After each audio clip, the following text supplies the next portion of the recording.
Paul Atreides. Sério, poucos personagens na ficção científica são tão complexos, tão cheios de contradição, né?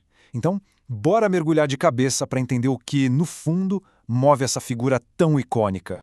E essa visão, essa jihad que ele prevê, isso não é só um aviso, sabe? É tipo um fantasma que tá ali, no ombro dele, assombrando cada passo, cada decisão. É um futuro terrível que, de alguma forma, ele parece estar fadado a criar. E aí que tá o grande paradoxo, né? Herói ou vilão? Como alguém consegue ser as duas coisas ao mesmo tempo? A resposta, e isso é o mais fascinante, talvez não esteja nas escolhas dele, mas na sua biologia, na arquitetura do seu cérebro. Para a gente decifrar essa dualidade, o segredo não é o que o Paul aprendeu, mas o que ele é na sua essência. Vamos dar uma olhada nesse código biológico fundamental dele. Ok, primeiro de tudo, a gente precisa entender uma distinção que é crucial aqui. A diferença entre personalidade e temperamento. Imagina assim, ó, a personalidade é o software, são os programas que a gente vai instalando e atualizando com as experiências da vida.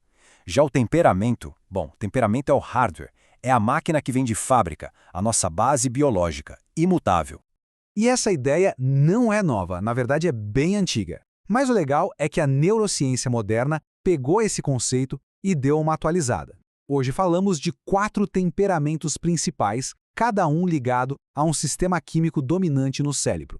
Temos o melancólico, o colérico, o sanguíneo e o fleumático. Mas aqui vem o pulo do gato. Ninguém é 100% uma coisa só. Não existe um tipo puro. Na verdade, somos sempre uma combinação, uma mistura de um temperamento primário, que é o dominante, com um secundário, que dá um suporte.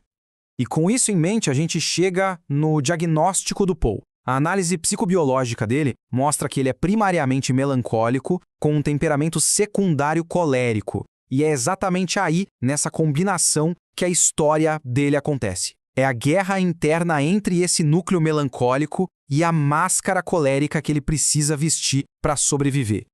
Então vamos analisar isso por partes. Primeiro, o núcleo dele, o temperamento dominante, o melancólico. É daí que vem tanto a sua visão quanto o seu maior fardo. O que define o melancólico? Bom, ele é movido por um sistema de alta serotonina, focado em uma coisa: evitação de danos. Isso cria uma mente que está sempre um passo à frente, sempre analisando, tentando prever e evitar catástrofes. O mundo, para esse tipo de mente, é um campo minado de problemas em potencial. E isso, claro, explica perfeitamente o dom do Paul, né? A presciência dele, então, não é um superpoder legal. É uma maldição. As visões são alertas horríveis de um futuro que ele quer evitar a todo custo. Ele vive numa paralisia por análise, pensando nas consequências de cada mínima ação. Por dentro ele está cheio de angústia, de dúvida. Ele se apavora com a ideia de virar um falso messias. No fundo, a presciência é só esse traço melancólico de evitar danos, mas amplificado a um nível insuportável pela especiaria. Só que tem um problema. Se o Paul fosse só melancólico, ele teria sido completamente esmagado por essas visões. Para sobreviver, ele precisou ativar o plano B, despertar o outro lado da sua natureza, seu temperamento secundário. E aí entra em cena o colérico. Movido a testosterona, esse temperamento é pura assertividade, decisão, foco implacável em objetivos. É o motor da liderança, da estratégia, da força de vontade pura. É a energia que comanda exércitos e conquista impérios. E para a gente entender bem a diferença, é só comparar o Paul com o rival dele, o Feyd-Rautha. A motivação do Paul é a sobrevivência, a estratégia. A agressão dele é uma ferramenta fria, necessária. Já para o Feyd-Rautha, a agressão é um prazer, é sádica, caótica, é um esporte. A diferença é gritante. E a gente vê esse lado colérico explodir em momentos de crise extrema. Lembra daquela cena com a reverenda Madre Morriam, quando ele grita "silêncio"? Naquele momento, é a máscara colérica que assume o controle total. Ela simplesmente esmaga toda a dúvida do melancólico com uma autoridade que é absoluta. E vamos combinar? É aterrorizante. Certo.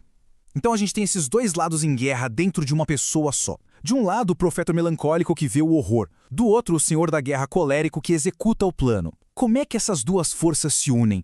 Como isso funciona na prática? É um processo em 3 atos, e é uma tragédia. Primeiro, a visão melancólica. Paul vê com clareza os bilhões de mortos que a diade dele vai causar. Segundo, a ação colérica. Ele executa esse plano terrível sem piedade, porque sua lógica fria calcula que é o único caminho para a sobrevivência. E terceiro, o resultado trágico. Ele se torna exatamente o monstro que mais temia, preso numa armadilha lógica criada pela própria mente. Trazendo para um vocabulário mais moderno, essa combinação de melancólico-colérico bate quase perfeitamente com um tipo de personalidade do MBTI, o INTJ, o arquiteto. O lado melancólico se encaixa no introvertido e intuitivo, focado no mundo interno e nos padrões do futuro. E o lado colérico se encaixa no pensamento e julgamento, que é lógico, decidido e precisa de controle. É um mestre estrategista, que não só vê o futuro, mas tem a capacidade de construí-lo. No fim das contas, a história de Paul Atreides não é sobre herói ou vilão. É uma tragédia biológica, e a jornada dele deixa uma pergunta no ar. Uma pergunta bem incômoda. Se a nossa biologia molda tanto assim o nosso destino, o que isso quer dizer sobre a natureza da liderança e a ilusão do livre-arbítrio? Fica a reflexão. Quanto do nosso próprio caminho já não está escrito na química do nosso cérebro?